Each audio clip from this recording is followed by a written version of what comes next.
Kid. I'm so glad you're here. Come sit with me. Have you ever attempted something that you've never done before?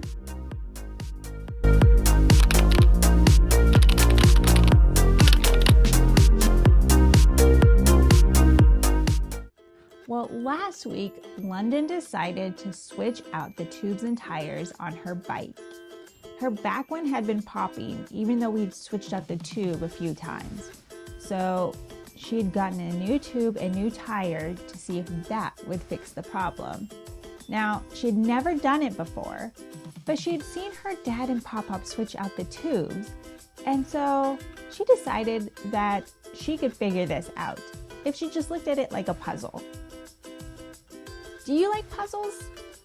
Figuring out things that you've never done before, seeing how they work, taking what you've learned from watching other people and being able to apply it yourself? So London grabs her bike, grabs tools, grabs the new tubes and tires, and takes them over to our little work area. And she flips the bike over and starts taking things apart. She's remembering where everything goes and how to place it back on as she goes along. But as she takes the back tire off and pulls off the tire and then the tube, a little thin piece of rubber falls out. And that's when the real adventure begins. Have you ever had that happen? Where you start on something or you're in the middle of working on a project and all of a sudden things go sideways? How do you handle that situation?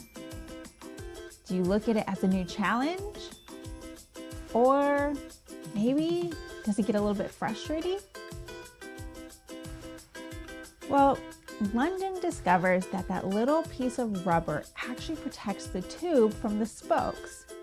And since hers had fallen out all broken, that must be the reason as to why her tube kept popping. It was exposed to those spokes, and those spokes put pressure on the tire popping it. So it had to be replaced. So we got it ordered, and it was gonna take a day to come in. So during that time, she decides that she's gonna take off the front tire and go ahead and switch that one out while she's waiting. That one seemed pretty easy. The only thing that was really difficult on that one was figuring out how to get the tube off while there was air in the tire, which the trick is to get the air out of the tube first. She gets it off, switches out the actual outside of the tire, puts that and the tube back onto that one. It was a little bit of a battle, but eventually she got it back on. And now it was a waiting game. She had to wait for the new part to come in. It was only supposed to take one day, and that one day turned into two. And then it didn't come in until later that day, which means that she still couldn't work on it the day that it came in. She had to wait a third day to actually do it. Have you ever had that happen? You're on your way, you're doing things, and things just take longer than what you're expecting. Or you run into a speed bump that ends up slowing you down. Well, that next morning, she gets the tube protector, takes it out to the bike, and figures out how to wrangle it and get it on to the tire frame. She gets it on, and it's all twisted. And so she's sitting there and she's struggling and getting it all untwisted and straight so that way that it actually protects the tire from the spokes. Only to find out that she didn't line it up correctly. And if she left it the way it was, her tube wasn't going to sit on the tire or on the wheel. So she has to start over again. Have you ever had to do that? You just completed something.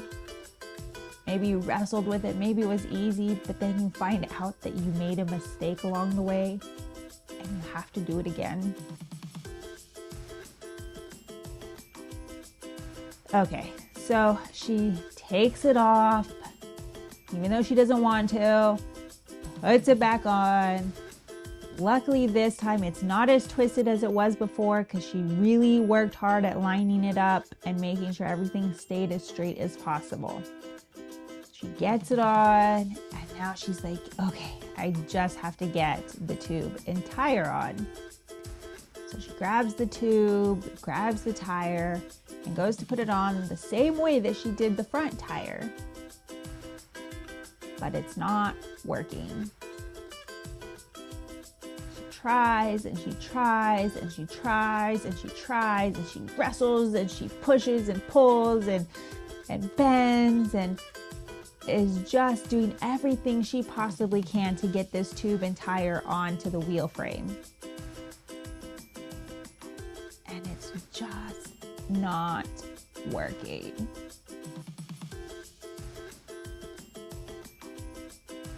How would you feel in that moment?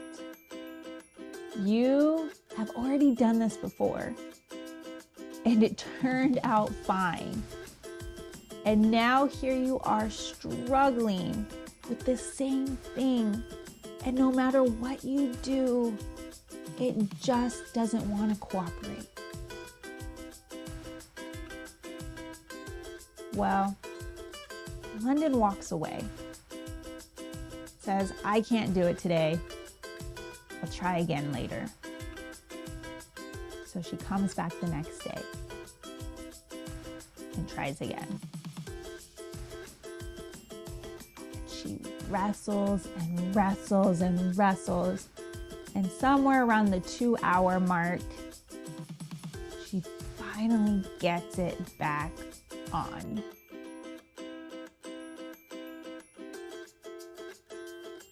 You think that break that she took helped?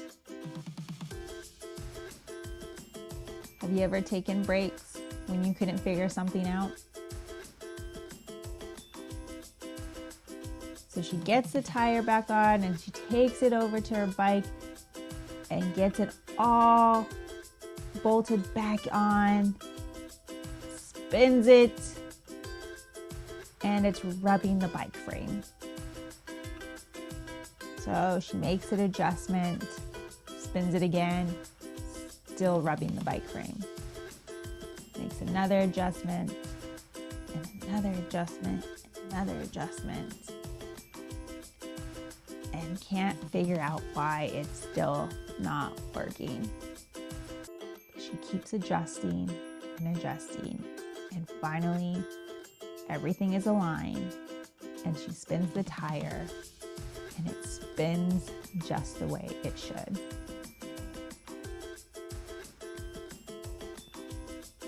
So here's my question for you, TGQ Kid.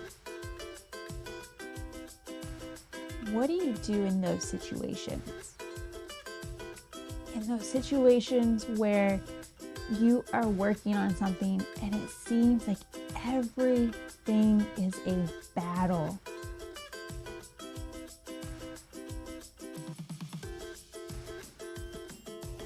Are there moments of excitement and determination? Are there moments where you're frustrated, maybe even feeling a little defeated?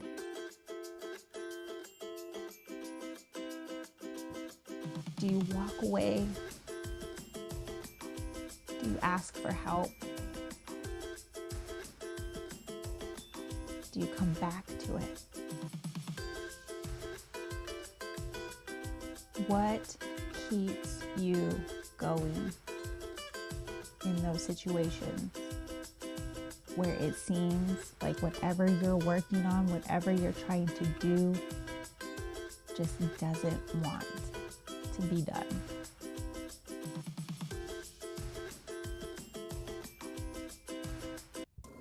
Okay, TG, to do our own challenge. Here we go. Here it is. Can you figure this one out? Looks pretty simple, but it might be trickier than what you think. Okay, let's break it down. So we have 8 plus 2 times 5.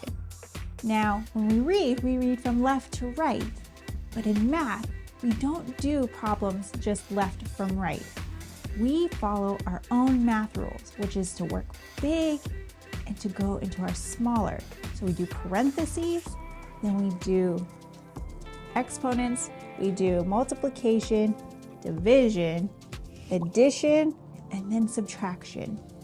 So in this problem, we have some addition and multiplication. So we start with the multiplication, 2 times 5, and that equals 10. Then we move to our addition, which is 8. So we have 10 plus 8 is 18. Great job. But what if I do this? Can you figure that one out? Did something change? Yes, I added some parentheses. So let's break this one down. Now we have 8 plus 2 in parentheses, and then we have times 5. So we start with our parentheses first, and then we move to our multiplication. So parentheses is 8 plus 2 is 10, times 5 is 50. Very good, because anything times 10, we just add the 0 to the end. Okay, I think you're getting the hang of this. Let's make it a little bit more difficult. What if I do this? Can you figure this one out?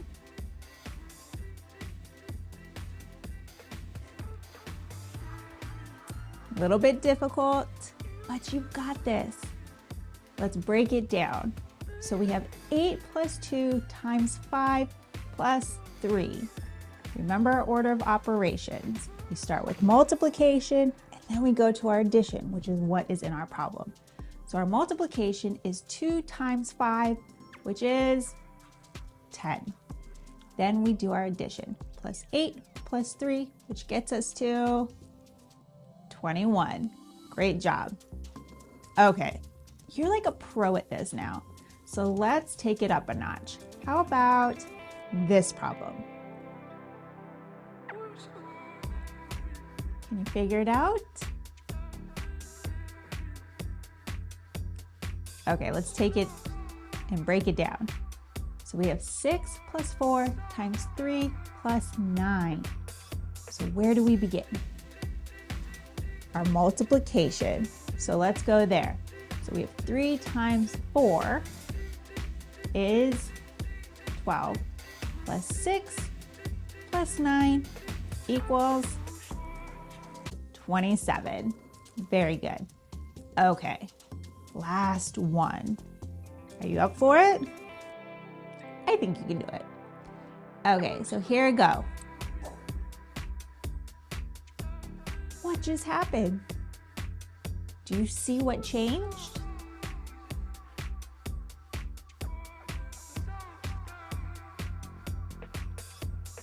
Did you figure it out? Don't be afraid to stick with it. You've got it. Okay, let's break it down. So in this problem, we have 2 sets of parentheses. Our first parentheses set says 6 plus 4, and our second one says 3 plus 9. So we do both of our parentheses, which leaves us with 10 plus 12. Then we go to our multiplication sign. We have 10 times 12 now, and that equals 120, because when we multiply by 10, we just add that 0 to the end. Great job, TGQ Kid. Way to work on your endurance. Okay, TGQ Kid, you know what time it is. Let's bring it in and lock this down. Say it with me. I am a TGQ Kid. I train daily to become better. I stay grounded in who I am, and I'm quick to to do the right thing. That was awesome. And always remember, TGQ kid, that you are perfectly, uniquely you.